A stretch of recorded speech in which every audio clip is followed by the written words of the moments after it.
आज के इस वीडियो में मैं MIC 3 यानी थर्ड सेमेस्टर के छात्रों हेतु निर्धारित हिंदी विषय में जो कविताएं हैं भारतेंदु हरिश्चंद्र द्वारा रचित भारत दुर्दशा नाटक से ली गई काव्य पंक्तियां, उस पर मैं बात करूंगा।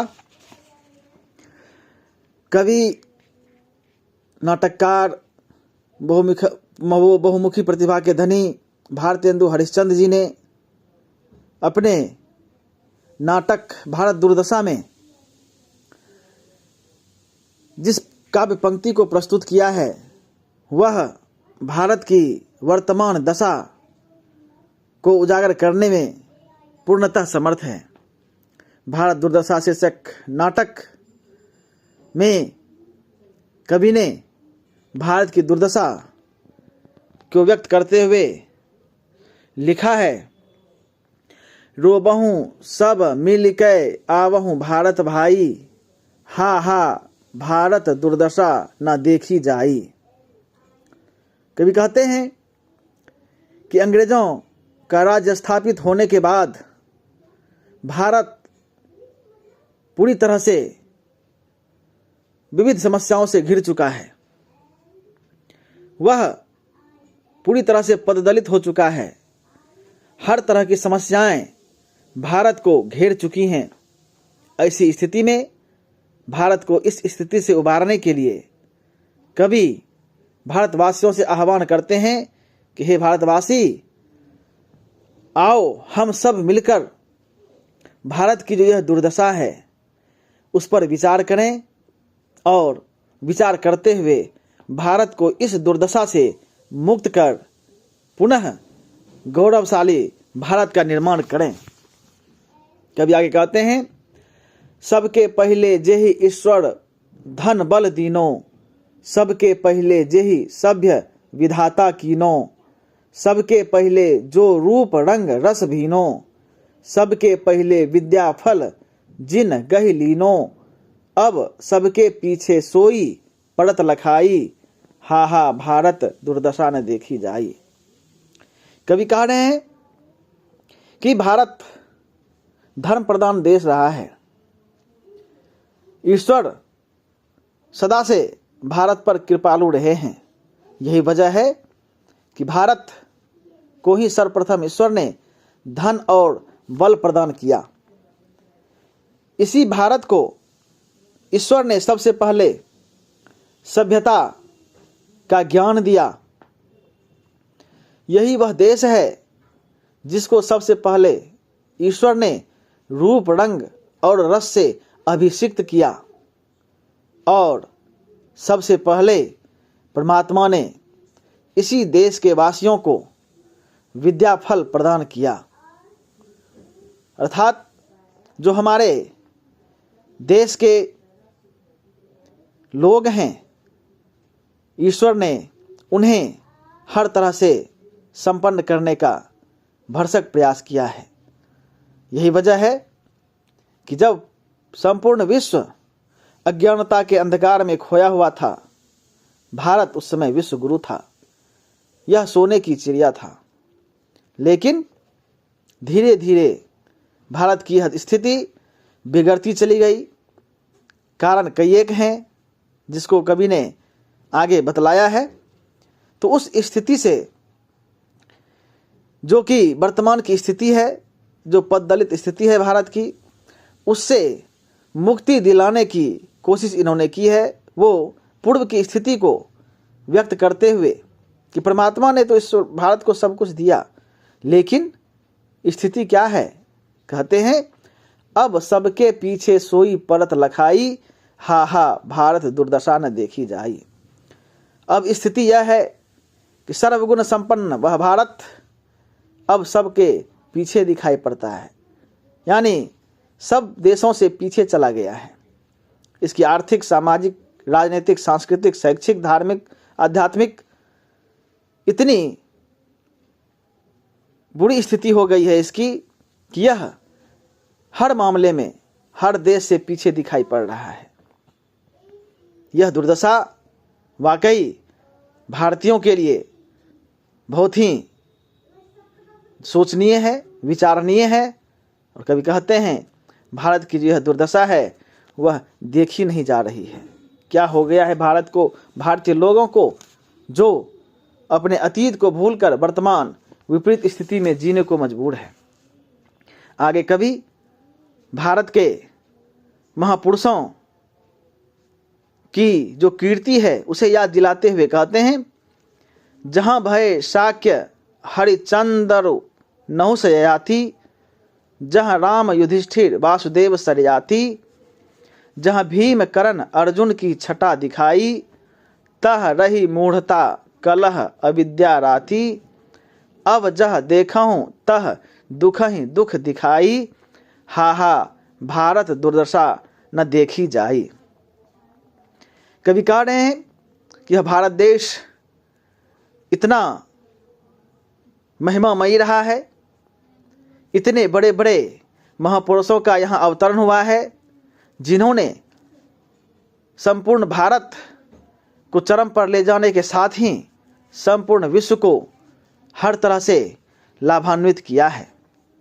वे महापुरुषों को गिनाते हुए कहते हैं कि इसी देश में शाक्य अर्थात गौतम बुद्ध, महात्मा बुद्ध, सत्यवादी राजा हरिश्चंद्र, राजा नहुष ययाति आदि जैसे प्रतापी महापुरुषों का अवतरण हुआ।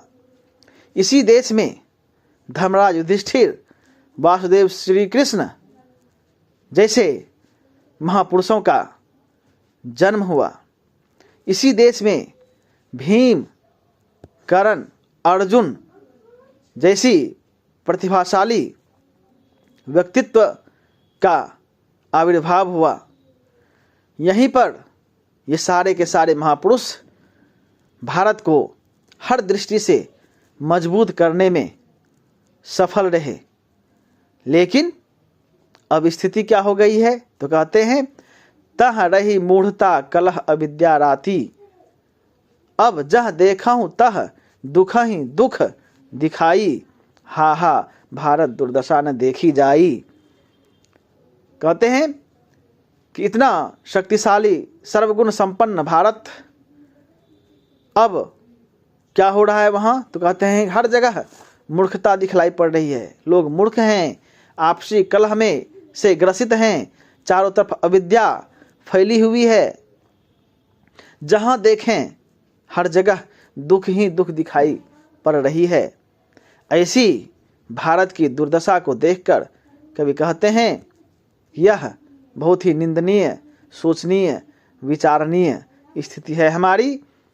अब कैसे इस पददलित भारत को, अज्ञानता के अंधकार में खोए इस भारत को मुक्त करा पाएंगे, इस पर विचार करने की बात कवि भारतेंदु हरिश्चंद्र जी कहते हैं।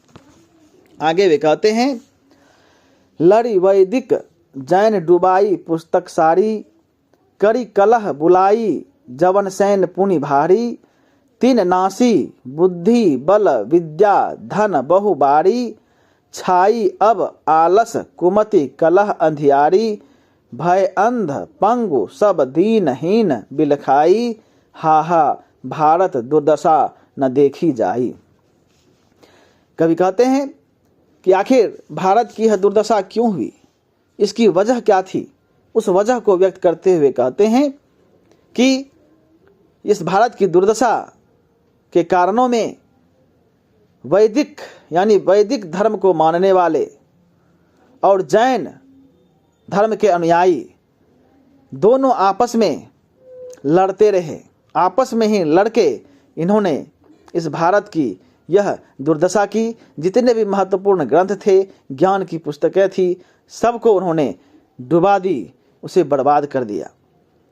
करी कलह बुलाई जवन सैन पुनि भारी, और आपसी कलह में सभी भारतवासी ऐसे अंधे हो गए कि उन्होंने अपने व्यक्तिगत स्वार्थ की सिद्धि के लिए यवन की सेना को यहाँ आमंत्रित किया और उसके बल पर अपने ही देश के लोगों को परास्त करने का प्रयास किया। और धीरे धीरे यवन सेना संपूर्ण भारत पर अपना कब्जा जमा ली। आगे कवि कहते हैं, तिन नासी बुद्धि बल विद्या धन बहुबारी। और ऐसी स्थिति में जहाँ की हम दूसरों पर भरोसा करने लगे, अपनों को छोड़कर सारे धर्म दर्शन के लोग आपस में ही टकराने लगे, ऐसी स्थिति में सारी बुद्धिया बल धन सब कुछ का नाश हो गया, सब कुछ बर्बाद हो गया। हर तरह से भारत धीरे धीरे बर्बादी की ओर बढ़ता चला गया। आई अब आलस कुमति कलह अंधियारी।